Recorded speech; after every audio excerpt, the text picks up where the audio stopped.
In the beautiful village of Obodu, the sun rose over mud huts with thatched roofs, and smoke from cooking fires danced in the morning air. Children ran laughing through narrow paths, while women drew water from the stream, their pots balanced gracefully on their heads. The village buzzed with life, color, and stories waiting to be told. Among the villagers, Amoka always drew attention, but not the kind she wanted. Her skin glimmered with a soft warmth, and her curves were graceful, yet a big, rounded nose often made people laugh or whisper behind her back. Even with her beauty, this flaw had dented her confidence for as long as she could remember. She had learned to smile and walk with her head held high. But deep inside, the whispers lingered, pricking at her pride. Walking through the village path some days, she kept her head low, hoping to pass unnoticed, but beauty never lets anyone hide, especially lack of it. Look at her nose. Some boys shouted from a mango tree, "It can block the sun." Another teased, even the beautiful girls of the village, sleek-skinned, perfect braided, confident in their charms, giggled when she walked by. "Amoka, did your nose grow overnight?" One mocked, "Careful, it might trip you one day." Another added, their laughter pierced deeper than any knife. But Amoka never replied. She simply held her wrapper tight, run home and cry at the back of her hut. Beneath her quietness lived the softest heart in Obodu, gentle, hardworking, and full of dreams she never dared speak aloud. One busy morning, as market men and women called out to people to buy their goods, a voice rang louder than the rest, "Beautiful mirrors. Shine like the sun. Come, see my mirrors." Amoka's eyes caught a gleaming mirror set on a stall. She paused, her fingers brushing lightly against her nose, a pang of self-consciousness rising. Could this mirror help her? Could it change the part of herself that had always drawn mockery, that had sometimes made her shrink in the gaze of others? She stepped closer, hesitant. "Do you really mean this mirror will change me? Make me better?" She asked softly, unsure if she wanted the answer. The seller, an elderly woman with eyes that glimmered like hidden knowledge, nodded. "Yes, child. This mirror will reveal the beauty within you, the beauty you already have and the beauty you have yet to see. It will bring out what is hidden, what you have always wished for." Amoka hesitated, her gaze falling to the coins in her hand. Could she really transform the part of herself that had caused so many whispers? The part that dented her confidence, that made her feel small even when others praised her beauty. The old woman leaned closer, whispering, "True, you are lovely. But imagine how much more your beauty could shine. How it could make you feel whole, truly seen." Amoka swallowed hard. A mix of excitement and fear rose inside her. Could this mirror really make her the person she had always dreamed of being, someone whose beauty was undeniable, inside and out? She reached into her purse, paid for the mirror, and lifted it with trembling hands. Before she left, the seller called after her, "Remember, child, do not use this mirror too often, and do not use it to harm others. Beauty is a gift, but pride can turn it to a curse." Amoka nodded quietly, clutching the mirror tightly. "Let them see. Let them all see. Maybe now, nothing can make me feel small again." As she walked through the village, holding the mirror, she smiled. She didn't know it yet, but her life was about to transform, not because she wanted to be admired like the beautiful girls. When she got home, she sat down in front of her hut thinking if she should look into the mirror or not. But then she decided to look. After all, she had nothing to lose. When she looked into the mirror, her face glowed, her skin shimmered, and yet the small insecurity lingered. She smiled softly to herself. And so, with the magical mirror in her hands, Amoka's journey began, a journey of beauty, wonder, and pride, with a heart still tender under the glow. The first light of morning spilled into Amoka's room, painting the walls with soft gold. She stretched lazily, rubbing sleep from her eyes, and for the first time, she noticed something unusual.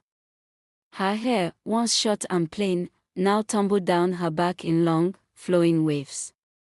She gasped softly, her fingers brushing through the silky strands, Amazed at the transformation, she glanced at her mirror and froze. Her skin seemed to glow in the morning light, her eyes sparkled, and her lips curved into a gentle, astonished smile. Her once ordinary features now radiated charm and grace. She looked down at herself and smiled even wider. Gone were the simple wraps of yesterday, instead. She wore a vibrant pink and yellow Ankara wrapper snugly tied at her waist, paired with a crisp white singlet. The color seemed to celebrate her newfound confidence and beauty. Amoka twirled slowly, letting the morning breeze catch her long hair. Every movement made her feel lighter, freer, and more alive than ever before. Her heart raced with awe, a quiet thrill that she hadn't felt before. The mirror had transformed her completely, revealing a beauty that was hers alone. It was only after a long moment of marveling at herself that she stepped outside, ready to face the world. The villagers of Obodu could not take their eyes off her. Whispers followed her wherever she went. "Have you seen Amoka today? She shines like the sun." Every morning, brave young men lined up in front of the compound with baskets of fruits and fresh flowers. She would just look at them and walk past, waving them off. Even young girls approached her, curiosity and envy dancing in their eyes. "Please, Amoka," one said, "may I see myself in your mirror?" Amoka's lips curled into a wicked smile. "You? Why would I let you see anything? Your reflection is nothing compared to mine." She laughed, making the girl's cheeks burn with shame. "But I just want a glimpse," the girl stammered. Amoka's eyes sparkled with mischief. "For a glimpse, you will pay a fee." She held out her hand. Coins clinked as they exchanged, and only then did the girl dare to see her reflection. Soon, word spread.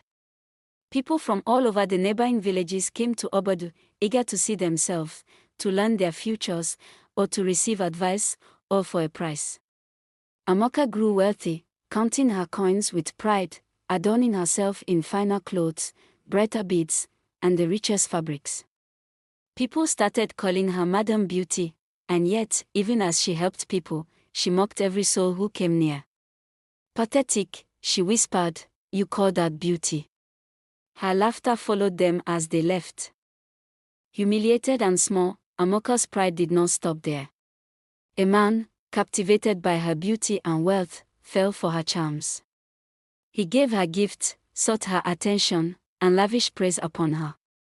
Amoka felt unstoppable. Life was perfect: beauty, wealth, power, and love all at her fingertips, but little by little, the mirror began to whisper warnings. Tiny cracks appeared on its surface. Sometimes, her reflection seemed to twitch oddly, shadows flickering behind her perfect image. Animals would shy away when she passed. Some villagers whispered that the mirror's magic was strange, even dangerous. Amoka ignored them all. She held the mirror close, laughing wickedly as she admired herself. "The old woman was jealous," she said aloud. "She thought I would fall. But look at me, nothing can touch me." That night, as the moonlight spilled into her room, she gazed into the mirror once more. For a split second, she thought she saw a shadow, a flaw, a crack that moved like a living thing. But she shook her head and laughed. "Ah, it is nothing. Just a trick of the light. I am perfect. I am unstoppable." And so, Amoka's pride soared higher than ever, her vanity unmatched. But in the silence of the room, the mirror shimmered faintly, waiting patiently for the day her beauty and arrogance would come with a price. Amoka's life had never been better. Every day, people from her village and neighboring villages came to see her. They wanted to look in her magical mirror. They wanted to see themselves, know their future, or get advice. And all for a fee. Amoka's skin shone brighter than ever. Her curves looked perfect. Her beads and clothes sparkled in the sunlight. People admired her, but she never helped without making them feel small. "Pathetic," she would laugh. "You call that beauty? Look at yourself next to me." She counted coins every day, growing richer. People gave her gifts. She wore the finest clothes. She even got a man who loved her beauty and wealth. Amoka thought she had everything: beauty, money, power, and love, but the mirror was changing. Tiny cracks appeared on its surface. Sometimes, her reflection looked strange, like shadows moving behind her. Animals avoided her. Villagers whispered warnings. Amoka ignored it all.